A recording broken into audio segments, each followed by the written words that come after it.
Alright, it's been quite a while since I last uploaded, and for that I'm really sorry. It's just been a really rough 2 weeks for me, I'm not gonna lie, both mentally and physically wise. Just been very busy with stuff and just dealing with personal stuff too. Um, I really don't want to get too into it right now, but maybe like a story video I'll get into it. I just wanted to thank you guys for still supporting me, even if I have even if I haven't uploaded in like 2 weeks. Like you guys have still been using my supported creator code Stockings, which is freaking awesome. I really appreciate that. Um, you guys have been leaving comments and stuff and keep liking my videos and watching my videos, which is just awesome. So just thank you from the bottom of my heart. That really means a lot. Um, I'm currently in the process of getting the channel monetized as well. I've been having a lot of issues with that for some reason.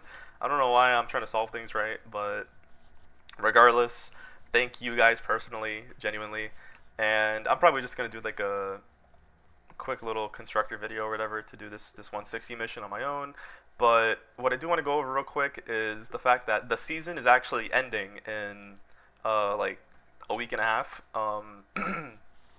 So it's currently November 9th. It's Saturday morning as I'm recording this, and uh, the season ends on November 20th at 7 p.m. EST. And I'm actually going to go over to my display capture real quick to show you guys the Save the World timeline that people follow.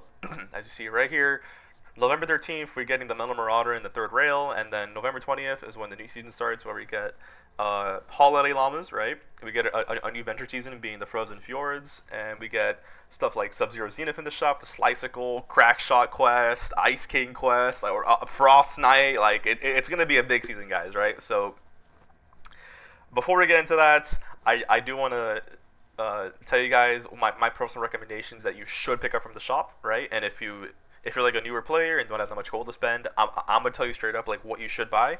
So, real quick, the plasmatic discharger must have weapon right here. This thing will carry you through the entire game, genuinely. If you can pay the price for it as well, because it does cost blast powder, it costs mechanical parts to craft, it costs ore, and then it also uses 30 energy cells per shot that it does, right? But if you use those shots sparingly and use them when they're most like required to be spent, then the discharger is just completely insane. It's also really good in the Storm King fight. It's the best thing to kill the Storm King in the end phase with. So, yep. The Spectral Blade also must grab weapon. Get this weapon right now. It is. If the Ravager didn't exist, this is the best sword in the game, or best melee in the game, actually. So literally, the Spectral Blade is pretty much on par in terms of damage with the Ravager, right? Except that it doesn't have the giant heavy attack that the Ravager has, where it creates that giant shockwave. But the Spectral Blade can also be water, which is really good. So in fire zones, a water Spectral Blade will just completely cut through everything. It's kind of crazy. So must have weapon to pick up. These right here. These guys you can skip. Honestly, Arlene Iza though, I do recommend picking her up. She is incredible for melee loadouts. She gives you life leech on your melee attacks, right? And the Golden Constructor, but Golden Constructor is bad, so don't worry about it. But with melee attacks, you get Life Leech, and that is so good for being in the fight with ninjas. Genuinely, it's like night and day when you have her versus when you don't have her. At least in the higher level zones, in like the lower level or mid power level zones, you probably won't get much value out of her. But in the higher level zones, like I'm talking about like power level 100 plus, having her life leech is so good for staying in the fight with any melee based ninja, whether it's like Cloak Shadow or Assassin Sarah or Deadly Light Crash. She's just awesome. I'd recommend picking her up. The Ghost Pistol is one I'm on the fence about. I don't really recommend picking this up as like a must have, but it's a pretty fun weapon. It is a fun weapon. It's not bad at all, by the way. It's like the OG Xenon bow. It shoots slow bullets that pierce through walls and enemies and stuff, and it has pretty good crowd clearing. Its singletory damage is not that as much to be desired, but has really good crowd clearing. So if you want to try it out, then sure, have fun with it. But it's definitely not a must-have in my opinion. But the Gravedigger, on the other hand, I recommend picking this weapon up. I think the Gravedigger is a really good assault rifle, and I think people sleep on it a lot. It looks awesome. It sounds awesome when they shoot it. I like the Gravedigger a lot. I highly endorse the Gravedigger, and which is awesome to say because the gun has been here for years, right? So it's great to see that even after all the power creep and stuff, it still holds up to its title and stuff. So I recommend it. Definitely pick it up. I made a video on it too. If you want to check it out. And all these weapons this guy is garbage. The Husk Grinder is also one that I don't really recommend. It's really it's not really the highest damage, but it's really fun because its heavy attack is you turn to a Beyblade. You just spin and spin, spin, spin, spin. You just keep holding the right click button or your heavy attack button, whatever it is on your controller, and you just keep spinning and spinning and spinning and does damage. It is a black metal weapon, so it is only locked to fire and physical. But in nature missions, when it's fire, pretty fun, pretty solid damage. Really fun weapon. Not a must-have, but really fun. The Dirge Song, however, is a must-have. The Dirge Song is responsible for being one of the highest damaging weapons in the entire game. However, it does have the caveat of being black metal, right? So it is only locked to nature or physical, but I'm sorry, not nature, fire or physical. But in those nature zones, when it's fire, it obliterates everything. If you have the proper loadout and you have the proper heroes, then it just completely shreds like everything. It's kind of crazy. It's really good with Raven as well. Raven was a hero that was available earlier in the season through a quest line, and actually, hold up, is he still available? I actually don't know if he's available still. I think his quest actually left. Yeah. So Raven's quest left and stuff, but Raven is a really good pair with this to get the SMG cooldown to make your lefty and righty, or to get back your lefty and righty faster, because his lefty and righty is like super insane. I made a video on Raven, check it out if you want to. But Dirge Song, definitely pick it up. It might not be the most useful thing if you're like an early or newer player, but when you get into the higher level zones, very good weapon. The Black Blade is also a weapon that like gets mixed reviews. I haven't tried it out, so I can't really give an opinion on it, but I've heard good things, I've heard bad things. I've heard that it's pretty good. I've heard that there's a lot left to be desired. I don't know. If you want to try it out for yourself, pick it up if you want to. But it's not on my must-have grab and stuff. So if you want to try it out, then I guess Igor, he's skippable, just increased smoke bomb radius. Ragnarok, however, I think is not really a must-have, but he's definitely up there. Like, must-haves on this list include stuff like the Discharger, the Spectral Blade, Arlene, Gravedigger, right? Dirge Song. Those are must-haves. Ragnarok is like on that tier right below it, right? Where it's like, this hero is actually pretty good, and if you like Seismic Smash based Outlanders, he's the guy to go for. He just makes your Seismic Smash go forward and then come backwards, pretty much increasing its damage. It says here decreases it by 25%, right? But that's accounting for when it goes forward and back. So you're actually getting more damage than if it was just like a single slam, right? But then in the Commander, he actually increases it by 125%, right? So it's going to be going in and doing a crap ton more damage, more than double than what it normally does, and stuff like that, and then coming back do the exact same amount, which is awesome. He's really good in like Vanguard Sally loadouts or Ice Queen loadouts, where they also are based around Seismic Smash. Also gives a team perk, by the way. I actually forgot what team perk he gives. I think he gives the one where he freezes attackers. Let me actually find him. I think he's a road trip hero. Yep, right here. He also gives a team perk, slow your roll, freeze melee attacker for 2 seconds, miss monster slowed by 43%. So he also gives a team perk. So I recommend grabbing him, to be honest. Really good hero for Seismic Smash, and having a team perk is always nice. And of course, get the loadout. The hero loadout is so good. It's very expensive at 10,000 gold, but it definitely is worth it in my opinion. And yeah, so to reiterate, must grabs are definitely going to be stuff like the Discharger, the Spectral Blade, the Arlene, Gravedigger, Dirge Song, Ragnarok, and the loadout. Those are my must grabs for this season. Am I still on display capture? I'm not. Oh no, I think I am. Yeah, I am. So yeah, in a couple of days, we are going to get the Metal Marauder and the third rail. The Metal Marauder is actually a pretty good RPG, right? It's a pretty good rocket launcher, but it is black metal, right? So it is only, like I said, locked to fire or physical. But so in those nature zones, it actually shreds those nature targets like crazy. It has really good impact too. So honestly, not a must grab, but a pretty fun weapon to play with. Same with like the Husk Grinder, pretty fun weapon. The third rail, I don't really know much about. I know that it does a lot of damage. It's like a single target sniper, but unfortunately in this game, single target snipers really aren't that great. So you can probably skip it if I'm being honest. I'm gonna try it out when it comes out. But yeah, those are must grabs, and also make sure that you do these quest lines as well for Willow and Brainstorm. I am probably going to do a video on Brainstorm at some point before season ends, right? He's a pretty funny constructor, actually. He makes your decoy freeze after it expires. It freezes enemies around you.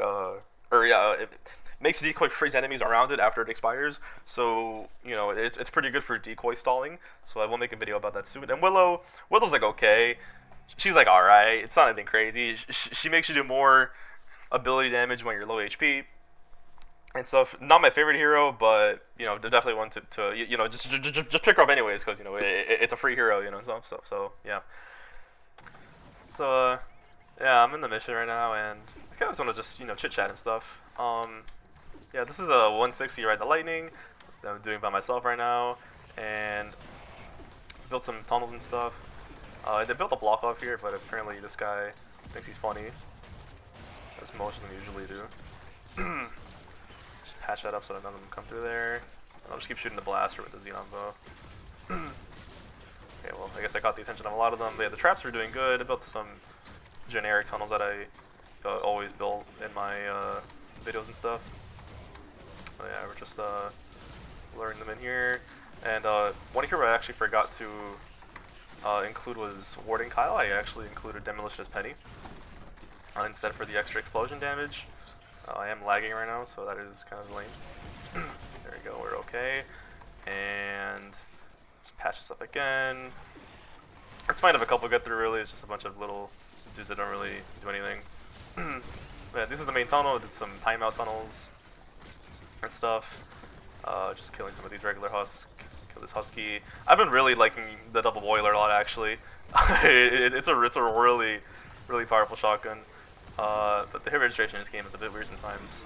But here the tunnels are doing really good. Oh yeah, here's the loadout too, I guess, if you wanna just copy it real quick. I'm using Happy Holidays because I actually am gonna be using Bull Rush a lot for the mini boss when that time comes. It's actually a tech that I've been interested in trying out a lot more, thanks to a commenter of mine that recommended it to me, and yeah, it feels pretty good. Oh yeah, tunnels are working, drop traps, wall launchers, bunch of timeout rooms right there. And yeah, the spawns are probably going to flip over this direction when the next wave comes, but that's okay. So far the defense right now is working as intended, which is nice. And oh, Smasher. He should get slowed down by that. Yeah, perfect. One thing that I actually do want to mention as well is that the freaking the wooden floor spikes, right?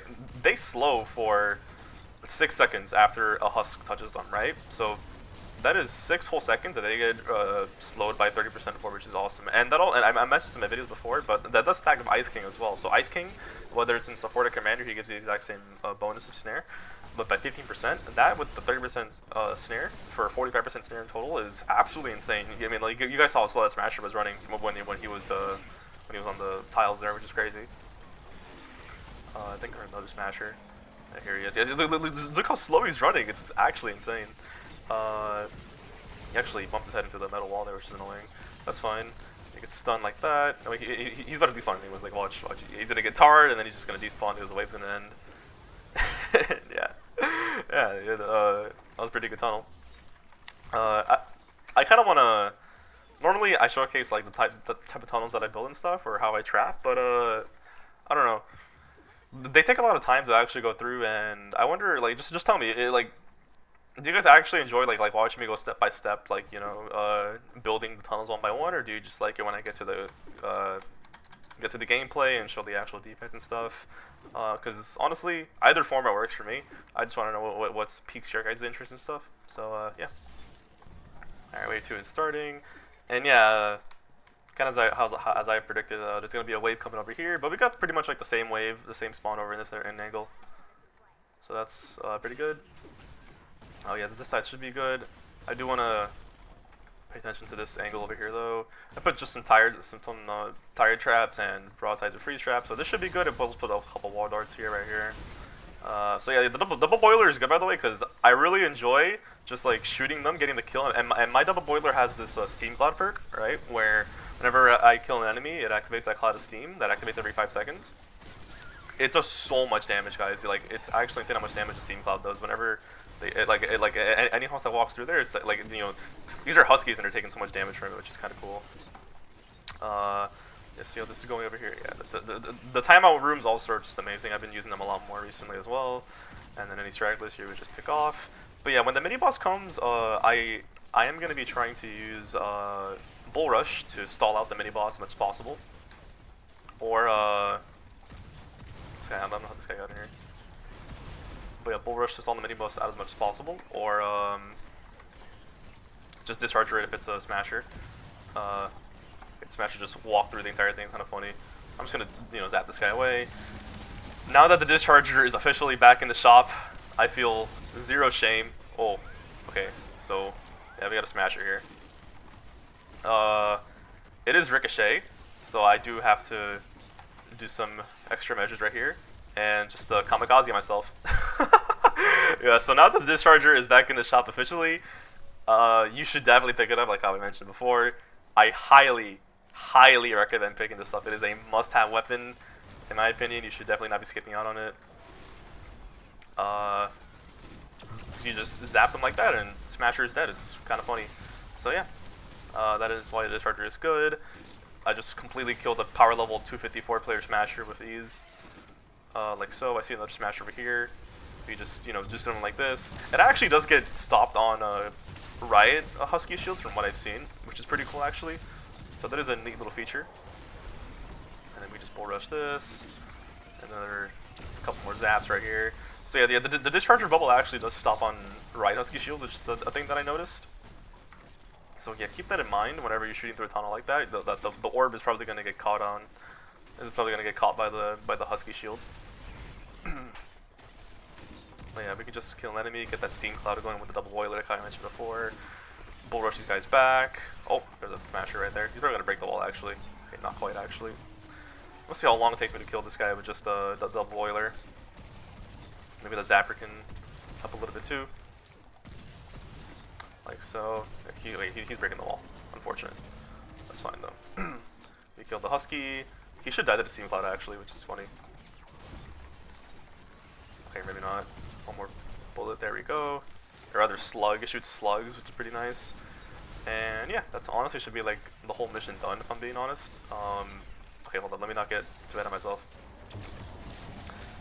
Zap this guy. Perfect, just gonna make sure that nothing else slips through. The trap tunnel's working great, tired traps are awesome, free traps are awesome. We all know just on how they work.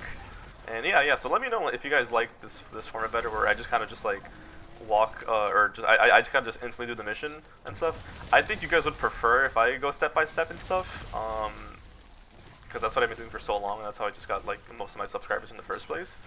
But yeah, I kind of wanted this to be like a more shorter video because I went on that tangent about like what to buy and stuff before the event ends. But yeah, that was the mission done. These are the tunnels that I used. These are the weapons that I used. The double boilers, Xenambo, Discharger, all that good stuff.